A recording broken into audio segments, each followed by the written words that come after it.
ಓಂ ಗುರುಭ್ಯೋ ನಮಃ. ಅರ್ಕಮಹಾಗಣಾಧಿಪತಿಯೇ ನಮಃ. ಆತ್ಮಗುರುವೇ ನಮಃ. ಭದ್ರಕಾಳಿಯೇ ನಮೋ ನಿತ್ಯಂ. ಸರಸ್ವತಿಯೇ ನಮೋ ನಮಃ. ವೇದ ವೇದಾಂಗ ವೇದಾಂತ ವಿದ್ಯಾಸ್ಥಾನಭ್ಯೋಚ. ಎಲ್ಲ ಜ್ಯೋತಿಷ ಬಾಂಧವರಿಗೆ ಈ ದಿನದ ಪ್ರಣಾಮಗಳು. ಈ ದಿನ ಮಕರ ರಾಶಿಯವರ ದಿನ ಭವಿಷ್ಯವನ್ನು ನೋಡೋಣ.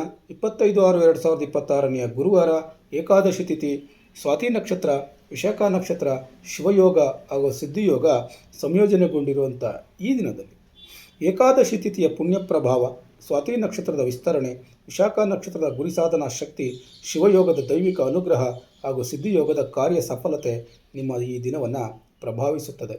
ಇಂದು ಶಿಸ್ತು, ತಾಳ್ಮೆ ಮತ್ತು ಪರಿಶ್ರಮದಿಂದ ಗಮನಾರ್ಹ ಸಾಧನೆಗಳನ್ನು ಮಾಡುವ ಅವಕಾಶಗಳು ಹೆಚ್ಚಾಗಿರ್ತದೆ. ಈ ದಿನದ ಗ್ರಹ ಪ್ರಭಾವವನ್ನು ನೋಡೋದಾದರೆ, ಮಕರ ರಾಶಿ ಅಧಿಪತಿಯಾದಂಥ ಶನಿಯ ಪ್ರಭಾವದಿಂದ ಇಂದು ಜವಾಬ್ದಾರಿ, ಸಹನೆ, ಯೋಜಿತ ಕಾರ್ಯ ಮತ್ತು ದೀರ್ಘಕಾಲದ ಫಲಿತಾಂಶಗಳ ಬಗ್ಗೆ ಗಮನ ಹೆಚ್ಚಾಗಿರ್ತದೆ. ಈ ದಿನ ಬಾಕಿ ಉಳಿದ ಕಾರ್ಯಗಳಲ್ಲಿ ಪ್ರಗತಿ ಉಂಟಾಗ್ತದೆ.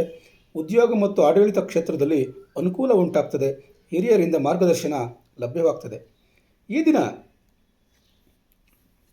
ಮುಖ್ಯವಾದಂಥ ಸೂಚನೆ ಕೊಡೋದಾದರೆ, ಇಂದು ನಿಧಾನವಾದರೂ ಸ್ಥಿರವಾದ ಹೆಜ್ಜೆಗಳು ದೊಡ್ಡ ಯಶಸ್ಸಿಗೆ ಕಾರಣವಾಗ್ತವೆ. ಏಕಾದಶಿ ತಿಥಿಯ ಪ್ರಭಾವ ಇರೋದರಿಂದ ಮನಸ್ಸಿಗೆ ಶಾಂತಿ ಮತ್ತು ಸ್ಥಿರತೆ ಪ್ರಾಪ್ತಿಯಾಗ್ತದೆ. ವಿಷ್ಣು ಆರಾಧನೆಯಿಂದ ವಿಶೇಷ ಫಲ ದೊರೆಯುತ್ತದೆ. ಧಾರ್ಮಿಕ ಕಾರ್ಯಗಳಲ್ಲಿ ಆಸಕ್ತಿ ಹೆಚ್ಚಾಗ್ತದೆ. ಈ ದಿನ ಜಪ, ಧ್ಯಾನ ಮತ್ತು ಪಾರಾಯಣದಿಂದ ಪುಣ್ಯ ಫಲ ಹೆಚ್ಚಾಗುತ್ತದೆ. ಆಂತರಿಕ ಶಕ್ತಿ ವೃದ್ಧಿಯಾಗುತ್ತದೆ. ಸ್ವಾತಿ ನಕ್ಷತ್ರದ ಪ್ರಭಾವ ಇರೋದರಿಂದ ಹೊಸ ಅವಕಾಶಗಳು ದೊರೆಯುತ್ತವೆ. ಹೊಸ ಸಂಪರ್ಕಗಳಿಂದ ಲಾಭ ಉಂಟಾಗ್ತದೆ. ವ್ಯಾಪಾರ ಮತ್ತು ಸಮೂಹ ನಕ್ಷತ್ರದಲ್ಲಿ ಬೆಳವಣಿಗೆ ಉಂಟಾಗ್ತದೆ. ಈ ದಿನ ದೂರದ ಪ್ರದೇಶಗಳಿಂದ ಶುಭ ಸುದ್ದಿ ಬರಬಹುದು. ಹೊಸ ವ್ಯಾವಹಾರಿಕ ಸಂಪರ್ಕಗಳು ರೂಪುಗೊಳ್ಳಬಹುದು. ವಿಶಾಖ ನಕ್ಷತ್ರದ ಪ್ರಭಾವ ಇರೋದರಿಂದ ಗುರಿ ಸಾಧನೆಗೆ ದೃಢ ಸಂಕಲ್ಪ ಪ್ರಾಪ್ತಿಯಾಗ್ತದೆ. ಅಪೂರ್ಣ ಕಾರ್ಯಗಳ ಪೂರ್ಣತೆ ಉಂಟಾಗುವಂಥದ್ದು. ಸ್ಪರ್ಧಾತ್ಮಕ ಕ್ಷೇತ್ರಗಳಲ್ಲಿ ಯಶಸ್ಸು ದೊರೆಯುತ್ತದೆ. ಈ ದಿನ ದೀರ್ಘಕಾಲಿಕ ಯೋಜನೆಗಳಲ್ಲಿ ಉತ್ತಮ ಪ್ರಗತಿ ಕಂಡುಬರುತ್ತದೆ. ನಿಮ್ಮ ಪರಿಶ್ರಮಕ್ಕೆ ಯೋಗ್ಯ ಫಲ ದೊರೆಯುವ ಸಾಧ್ಯತೆ ಇದೆ ಅನ್ನುವಂಥದ್ದನ್ನು ತಿಳ್ಕೊಂಡಿರಿ. ಶಿವಯೋಗದ ಪ್ರಭಾವ ಇರೋದರಿಂದ ದೇವರ ಅನುಗ್ರಹ ಮತ್ತು ರಕ್ಷಣೆ ದೊರೆಯುತ್ತದೆ. ಮನೋಬಲ ಮತ್ತು ಆತ್ಮವಿಶ್ವಾಸ ವೃದ್ಧಿಯಾಗುತ್ತದೆ. ಆಧ್ಯಾತ್ಮಿಕ ಬೆಳವಣಿಗೆ ದೊರೆಯುತ್ತದೆ. ಈ ದಿನ ಶಿವನ ಆರಾಧನೆಯಿಂದ ವಿಶೇಷ ಅನುಕೂಲಗಳು ದೊರೆಯಬಹುದು. ಧ್ಯಾನ ಮತ್ತು ಜಪದಿಂದ ಮನಸ್ಸಿಗೆ ನೆಮ್ಮದಿ ದೊರೆಯುತ್ತದೆ. ಸಿದ್ಧಿಯೋಗದ ಪ್ರಭಾವ ಇರೋದರಿಂದ ಕಾರ್ಯ ಸಫಲತೆ, ಹೊಸ ಯೋಜನೆಗಳಿಗೆ ಶುಭಾರಂಭ, ಪ್ರಮುಖ ನಿರ್ಧಾರಗಳಲ್ಲಿ ಯಶಸ್ಸು ದೊರೆಯುತ್ತದೆ. ಈ ದಿನದ ವಿಶೇಷ ಫಲ ಅಂದರೆ, ಇಂದು ನೀವು ಕೈಗೊಂಡ ಹೆಚ್ಚಿನ ಕಾರ್ಯಗಳು ಯಶಸ್ಸಿನತ್ತ ಸಾಗುವ ಸಾಧ್ಯತೆ ಹೆಚ್ಚಾಗಿರುತ್ತದೆ. ಉದ್ಯೋಗ ಫಲವನ್ನು ನೋಡೋದಾದರೆ, ಉದ್ಯೋಗದಲ್ಲಿ ಉತ್ತಮ ಪ್ರಗತಿಯನ್ನು ಕಾಣ್ತೀರಿ. ಮೇಲಧಿಕಾರಿಗಳ ಮೆಚ್ಚುಗೆಯನ್ನು ಪಡ್ಕೊಳ್ತೀರಿ. ವಿಶೇಷವಾಗಿ ಈ ದಿನ ಆಡಳಿತಾಧಿಕಾರಿಗಳು, ಶಿಕ್ಷಕರು, ಜ್ಯೋತಿಷಿಗಳು, ಇಂಜಿನಿಯರ್ಗಳು, ಯೂಟ್ಯೂಬರ್ಗಳು, ವ್ಯಾಪಾರಿಗಳು ಮತ್ತು ಸಲಹೆಗಾರರಿಗೆ ಉತ್ತಮ ದಿನ ಇದಾಗಿರುತ್ತೆ ಎನ್ನುವಂಥದ್ದನ್ನು ತಿಳ್ಕೊಂಡಿರಿ.